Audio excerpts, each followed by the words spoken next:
Finda ya. Kali ini kita masih ada kesempatan untuk ketemu lagi. Nah, pada kesempatan kali ini saya bidan umum mau menyampaikan sedikit tentang kehamilan ya. Perubahan selama hamil, ketidaknyamanan pada kehamilan ya. Kita mulai ya dari awal. Itu kehamilan itu apa sih? Kehamilan adalah pertemuan antara sperma sama sel telur ya. Jadi ada pembuahan, maka terjadilah fertilisasi ya.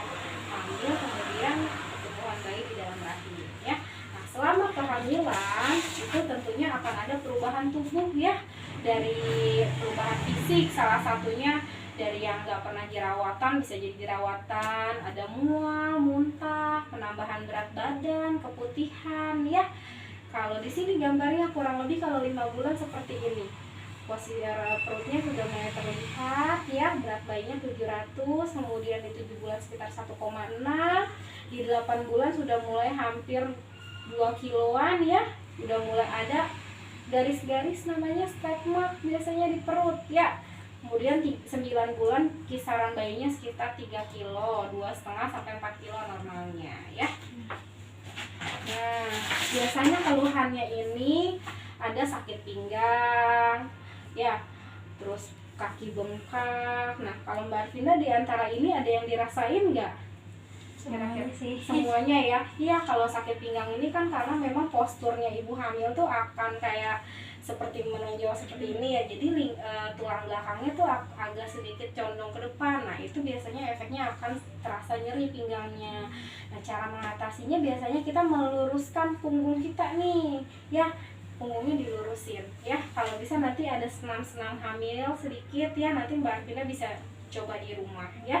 Kemudian kaki bengkak. Nah, kalau kaki bengkak biasanya kalau ditekan gini baliknya lama itu, kempot terus baliknya lama. Nah, biasanya ini bengkak nih. Kenapa bengkak? Karena biasanya ada cairan, penumpukan cairan adanya di kaki. Nah, mengatasi bengkak pada kaki nanti pada saat tidur kakinya agak lebih tinggi dari kepala. Jadi cairannya turun ya. Nah, ini pelayanan kesehatan pada ibu hamil ya. Sekarang itu ibu hamil itu harus memang periksanya teratur ya sayang ya. Mulai dari sekarang berarti periksanya teratur karena sekarang udah mulai masuk trimester ketiga ya. Jadi periksanya udah mulai seminggu sekali ya saya. Kemudian ini pemeriksaan ke petugas seperti biasa ke bidan.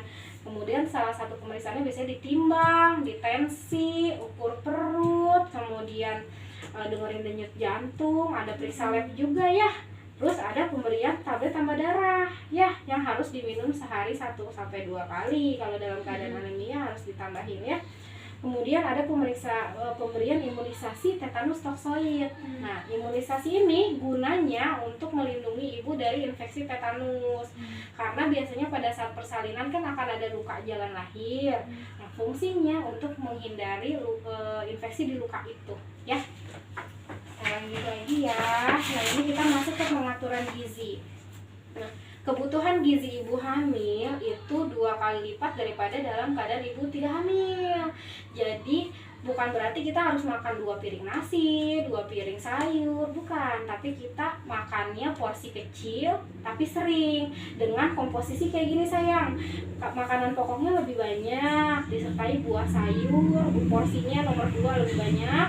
Yang porsi ketiga terbanyak adalah zat pembangun, lauk pauk ya, bisa ayam, ikan, daging, dan kacang-kacangan. Kemudian disertai dengan pemberian tablet tambah darah. Untuk penggunaan gula, garam, minyak itu harus lebih sedikit, jangan terlalu banyak ya. Gitu ya, apalagi kalau kita dalam keadaan anemia ya sayangnya. Jadi harus dibanyakin sayuran hijau sama sumber zat besi ya, dari daging, telur ya. Tuh ya. Kemudian ini kesehatan psikologis. Nah, bagaimanapun juga setiap ibu hamil pasti nanti kan akan menghadapi persalinan, akan menjadi seorang ibu ya. Jadi kita itu harus mempersiapkan psikologis kita terlebih dahulu agar siap menghadapi persalinan ya. Nah, jadi kita harus siap untuk menjadi orang tua ya, mempersiapkan persalinan, kebutuhan ibu, kebutuhan bayi ya. Yang terpenting kita siap punya anak siap untuk bertanggung jawab terhadap anak ya sayangnya. Kemudian dukungan keluarga, dukungan suami ya. Jadi memang ini juga harus didukung perencanaan persalinannya, nanti rencana lahiran di mana, menggunakan asuransi apa, nanti kalau ke rumah sakit atau ke bidan biasanya naik transportasinya apa, itu nanti disiapin ya sayang ya. Nah ini ada nih, kira-kira boleh nggak sih ibu hamil hubungan, boleh nggak kalau menurut Mbak Arvin? Boleh, kata Boleh. itu. Kata siapa? Iya boleh ya, tapi kalau nggak ada kendala misalnya kalau habis hubungan nggak ada kontraksi boleh, tapi ketika hubungan ada mules itu kalau bisa jangan dilanjutkan ya. Ya sayang ya, jadi boleh ya dengan cara yang aman ya sayang. Kemudian yang ini adalah obat-obatan. Jadi selama hamil kan pasti ada keluhan. Kalau ibu hamil dalam keadaan kurang sehat atau sakit, kalau bisa ini obat-obatan yang dikonsumsi nggak boleh sembarangan. Jadi tetap harus ke petugas kesehatan ya sayangnya. Mau pusing atau batuk atau pilek periksa langsung aja ya. Jangan beli obat sembarangan karena memang ada beberapa obat-obatan yang bisa mempengaruhi kondisi janin ya. Jadi kadang ada yang nggak boleh ya. Nah, ini juga terpenting ya. Di sini ada tanda bahaya pada kehamilan. Apa aja sih? Ada perdarahan. Perdarahan itu maksudnya berdarah ngeflek. Mau hamil muda, hamil tua, dia berdarah sebelum waktunya lahir. Jadi tanda bahaya. Ya, kemudian ada bengkak. Bengkaknya itu bukan cuma kaki aja, bengkak kaki, wajah, sakit kepala, bisa sampai disertai kejang. Ya, kemudian demam tinggi di atas 37,5 suhunya ya. Kemudian ini keluar air atau air ketuban sebelum waktunya. Jadi dia ketubannya udah pecah padahal mah belum waktunya lahir ya. Terus yang ini bayi di dalam kandungan tidak bergerak. Kan harusnya bayi gerak. Yang geraknya berapa kali sehari minimal?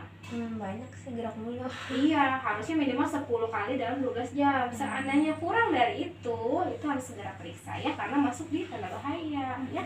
Kemudian ibu muntah-muntah terus tidak mau makan. Nah ini biasanya kalau lagi mual ya, muntah sampai nggak masuk makanan sama sekali, sampai lemes, kurang cairan. Nah ini juga masuknya tanda bahaya. Jadi jika ada salah satu dari tanda ini harus segera periksa ya sayang, mau pagi, mau siang, mau malam ya, langsung segera diperiksakan ya. Ini tentang perencanaan persalinan yang tadi dibilang. Jadi memang persalinan itu harus direncanakan karena persalinan yang direncanakan itu akan lebih baik. Jadi terorganisir, kalau ada komplikasi cepat tertangani. Persiapannya apa aja sih?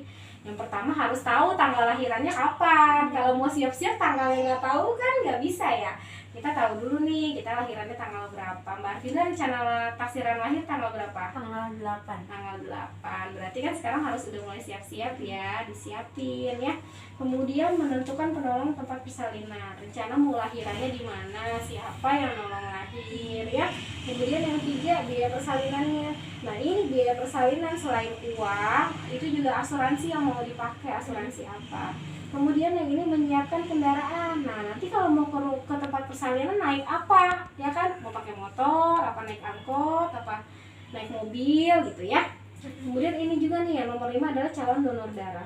Jadi pada saat persalinan kita kan memang tidak mau ya, maksudnya ada terjadi perdarahan apa, tapi namanya calon pendonor harus disiapin. Kira-kira yang golongan darahnya sama Mbak Arvina siapa gitu, siapin aja ya 1 orang. Jadi sewaktu-waktu dibutuhkan langsung dipanggil ya. Kemudian kebutuhan persalinan ya.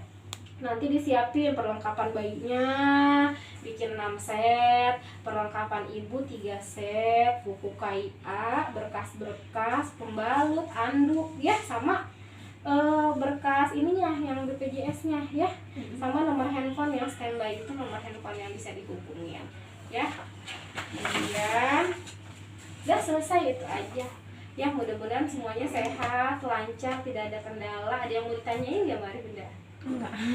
Coba kalau aku tanya tentang tanda bahaya kehamilan apa aja? Pendarahan, kejang-kejang, apa ya? Ketuban, pecah, iya. Terus janinnya tidak bergerak. iya itu ya. Terus kira-kira kalau hubungan seksual boleh nggak pada saat hamil? Boleh. Boleh. Dengan catatan Tidak terjadi kontraksi. iya ya. Ya udah, terima kasih ya waktunya ya. Kalau ada yang